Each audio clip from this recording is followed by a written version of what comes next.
Welcome back for another deep dive with us. Today we're going to be tackling something that's so ingrained in our world, we rarely even question it. Yeah. Economic growth. Oh, absolutely. We're diving deep into a YouTube video called The Capitalist System Financial Collapse from the channel Maconomy. Okay. To unpack some pretty thought-provoking perspectives on this, Yeah. get ready to explore how our economic system works, the role of financial markets, and some surprising insights from figures like Karl Marx Wow. and even Donald Trump. All right. So right off the bat, Right.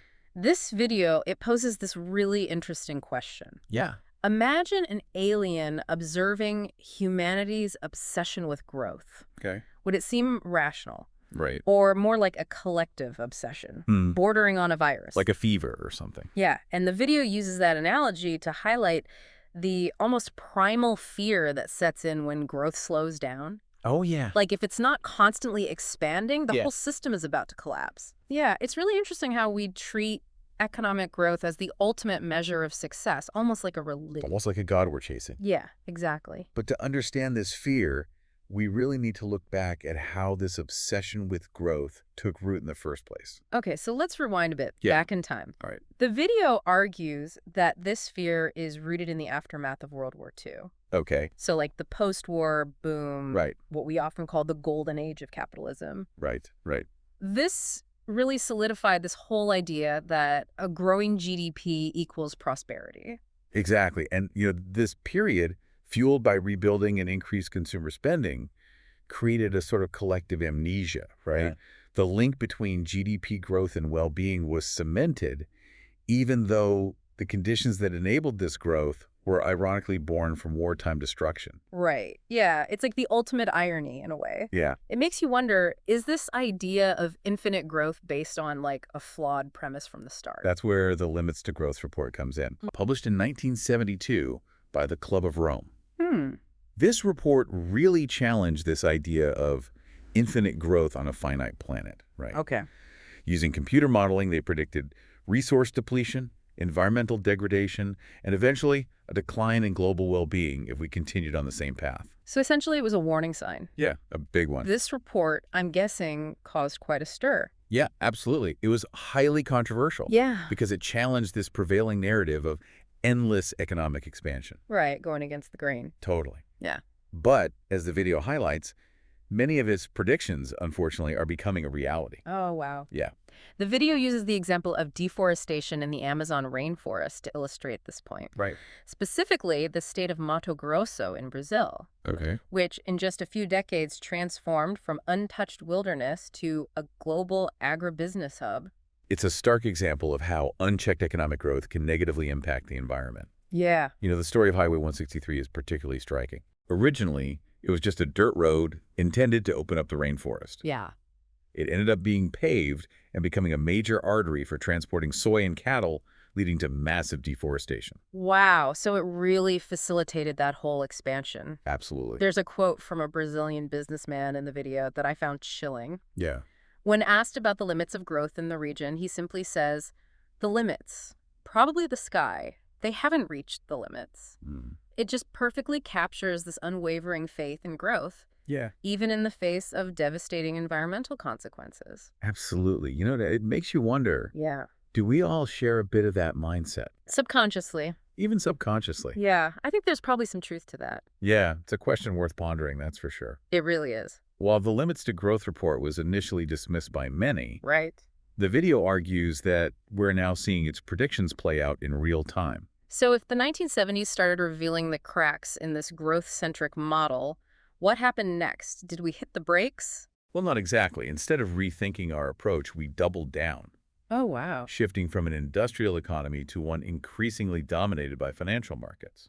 So we went from producing tangible goods to focusing more on money itself. Precisely. The economic crises of the 1970s opened the door for monetarism to take hold. Okay. This theory argues that controlling the money supply, Right. often through deregulation, and increasing the amount of money in circulation Okay. is the key to stimulating economic growth. So essentially print more money, in a way. Well, it's more nuanced than that, Right. but that's the general idea. Okay. I can see how that could be appealing, especially during times of economic uncertainty. Yeah, for sure. But what were the long-term effects of this shift? Well, this shift had some pretty profound consequences. Power shifted away from governments and toward financial institutions, Oh, wow. like banks and investment funds. Okay. These institutions, flush with capital, Right. were now free to gamble with trillions of dollars, influencing the fate of entire countries. It's crazy to think about the scale of that. Yeah. The video interviews Stuart Tsai, Okay. a former Wall Street fund manager, Right. who describes this era as like a Wild West Oh, wow. where money talked and money won. Right. And he would know, having witnessed this transformation firsthand. Right, yeah. You know, he describes how deregulation led to an explosion of credit, fueling consumer spending, and in turn, driving further economic growth. It sounds like we traded stability for short-term gains. It's a classic case of kicking the can down the road. Right, and the question becomes, who truly benefits from this system? Was this new era of financial capitalism really a tide that lifted all boats? That's the million-dollar question. Well, to answer that, the video takes us to a rather unexpected place. 1980s New York City and the real estate ventures of Donald Trump. Ah, interesting. Trump's story serves as a case study for how individuals could exploit this deregulated system for massive personal gain. Okay. He acquired rundown properties, Right? leveraged easy credit, and took advantage of generous tax breaks to transform them into luxury developments, catering to the wealthy elite. So essentially, he was playing the game by its rules. Yeah, and seemingly winning. And winning big. His purchase and transformation of apartment blocks into high-end residences is a prime example. Right. There's a quote from Trump where he states that Manhattan was becoming a place of the rich, period. A very blunt assessment. Yeah, it's a stark illustration of the growing wealth gap that characterized this era. It really highlights how the benefits of this system were not evenly distributed. Right, and it makes you think, was Trump a mastermind? Hmm. Or simply a product of a system designed to reward a select few? That's a great question, and one that the video leaves open for interpretation. It really does. While Trump's success story might seem unique, it was actually a symptom of a larger trend, financial deregulation, coupled with a growing emphasis on speculation and short-term profits, Right. created a system where wealth became increasingly concentrated in the hands of a select few. So we have this increasingly complex and volatile financial system driven by algorithms and vast sums of money flowing around the globe at lightning speed. Right, it's almost like a runaway train. How did anyone keep track of it all? Well, that's where Bloomberg, the financial media giant, enters the picture. Okay. They provide real-time data and analysis to the financial world, Right. essentially serving as the nervous system of global capitalism. It's interesting, the video points out a tension in Bloomberg's role. Yeah. They claim to be all about transparency. Right, which is crucial for a healthy market. Exactly. But they also have a vested interest in maintaining confidence in the very system they're reporting on. Right, because if people lose faith in the markets, Yeah. Bloomberg's entire business model crumbles. Right. So it's like a delicate balance. It's a very delicate balance. This tension highlights a fundamental dilemma. The pursuit of growth, fueled by debt and speculation, inherently creates instability. Booms and busts become inevitable. As the video aptly summarizes, for a period of time, everybody wins, and then all these monies go up a lot, and then they crash down.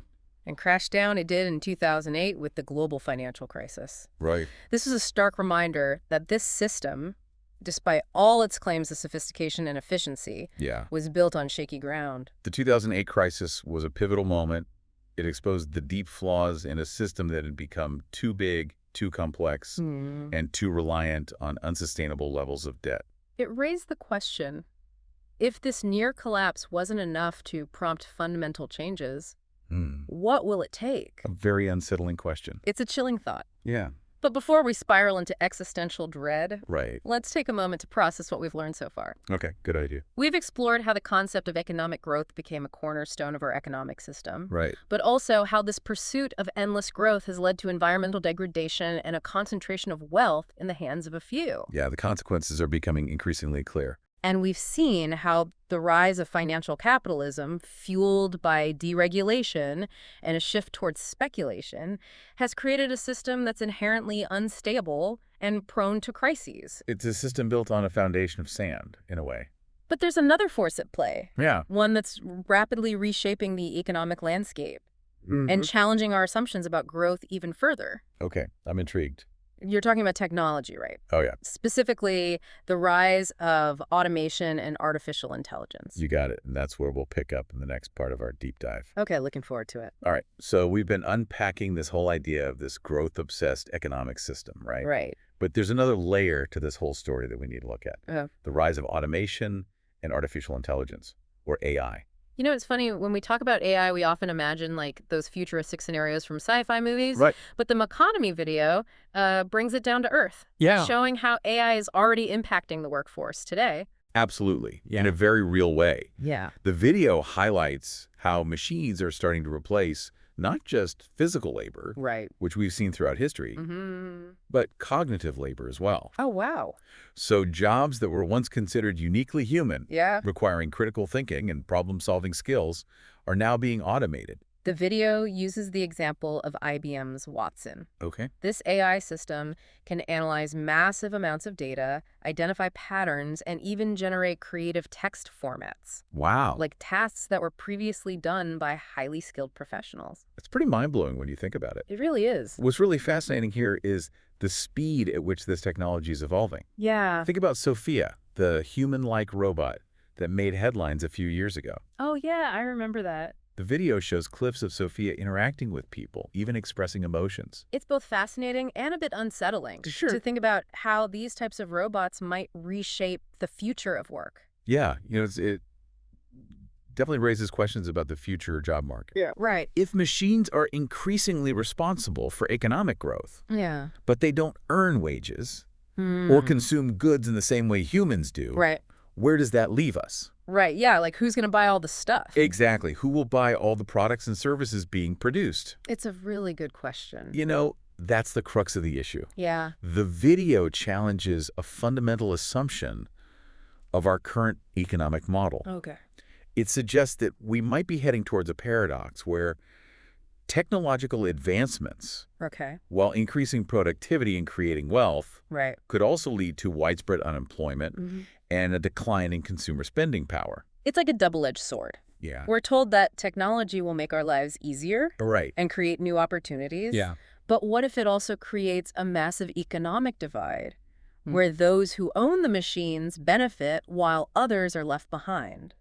The video doesn't shy away from these uncomfortable questions. It forces us to confront the potential consequences of unchecked technological advancement and consider whether our current economic system is equipped to handle such a dramatic shift in the workforce. It's a lot to wrap our heads around. It really is. So we have this unstable financial system on one hand, Right. driven by the pursuit of endless growth, Mm. and this rapidly advancing technological landscape on the other, Okay. with AI and automation poised to disrupt the job market as we know it. Right. How do these two forces interact? Are they working together or are they on a collision course? That's where the story gets even more complex. The video argues that these two trends are actually deeply intertwined. Oh, wow. The relentless pursuit of economic growth, driven by financial markets, Right. is pushing us to develop and deploy technologies that may ultimately undermine the very foundations of the system itself. It's almost like we're trapped in a self-destructive cycle. Yeah, it kind of is. We need growth to keep the financial system afloat. But the technologies we develop to achieve that growth Right. might end up making the system obsolete. Yeah, that's the paradox. Is that what the video is suggesting? It's a provocative idea, isn't it? Yeah, it really is. And it brings us back to the central question the video poses.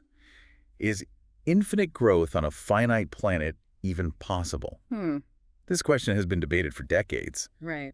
but it feels even more urgent now, given the realities of climate change, resource depletion, and the exponential pace of technological change. It's like we're standing at a crossroads facing a future full of possibilities and potential pitfalls. Exactly. The video doesn't offer easy answers or prescribe a specific course of action. Instead, it presents a range of perspectives. Okay. It encourages us to think critically about the systems that shape our world. One of the most striking contrasts the video presents Yeah. is between the optimistic outlook of Anthony Scaramucci, Okay. a prominent figure in the financial world, Right. and the overall message of the video itself. So you have Scaramucci, who's a staunch defender of capitalism and its ability to generate wealth and prosperity. Right.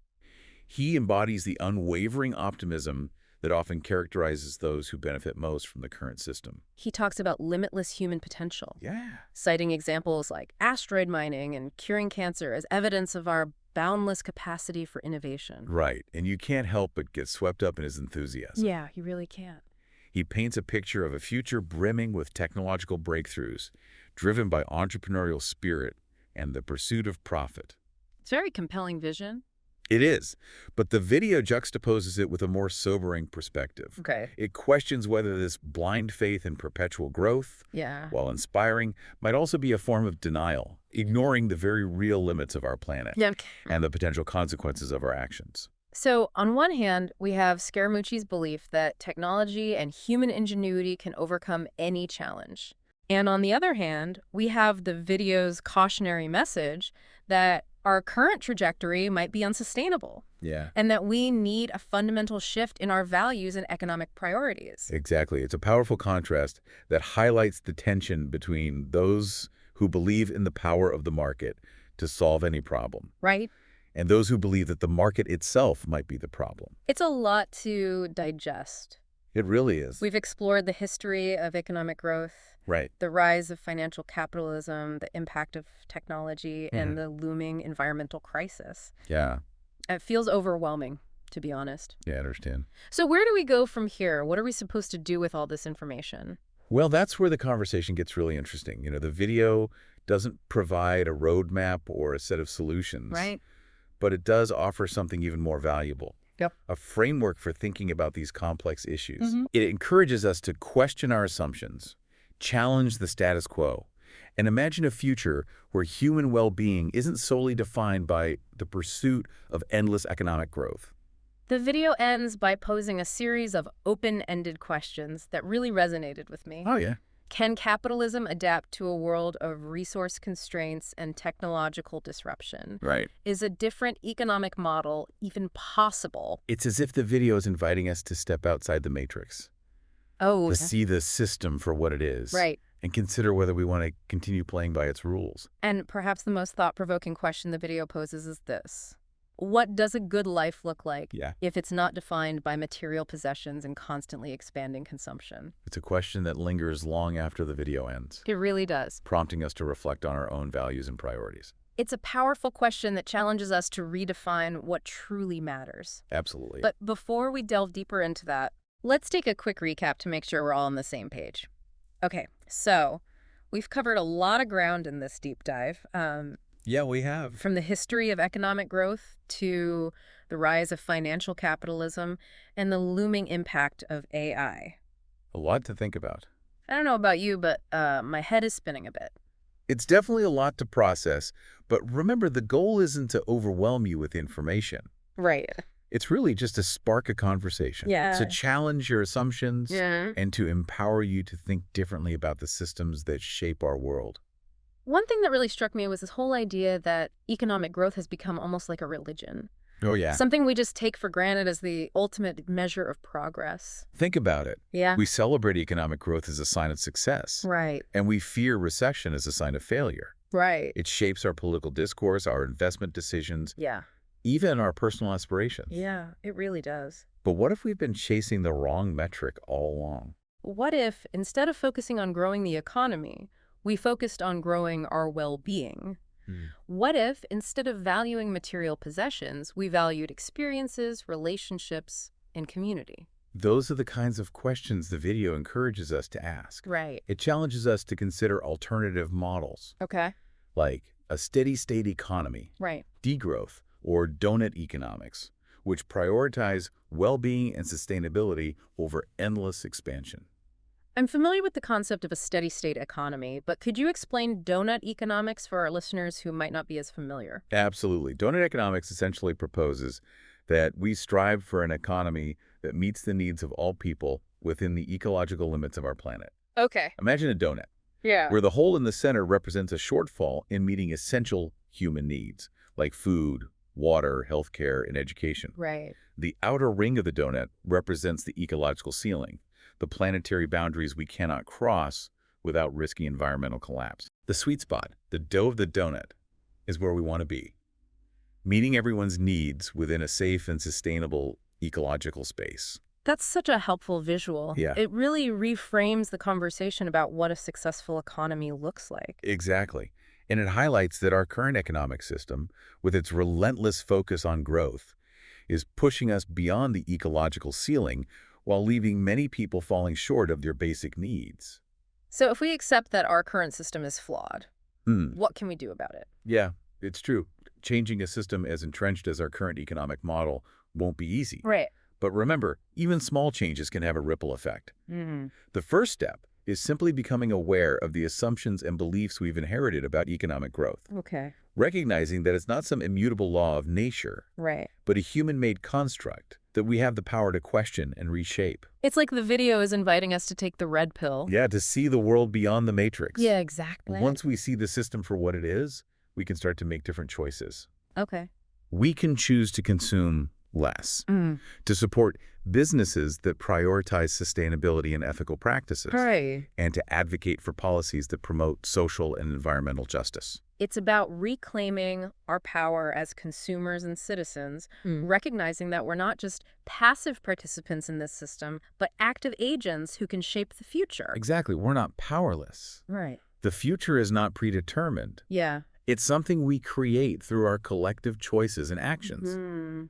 And even seemingly small actions, when multiplied by millions of individuals, can have a profound impact. It's inspiring to think about the power we have when we act collectively. For sure. So if any of our listeners are feeling a bit overwhelmed by all this, Yeah, I can. what advice would you give them? First, don't despair. It's easy to feel overwhelmed by the scale of these challenges. But remember that even small changes can make a difference. Start by examining your own habits and choices. Can you reduce your consumption?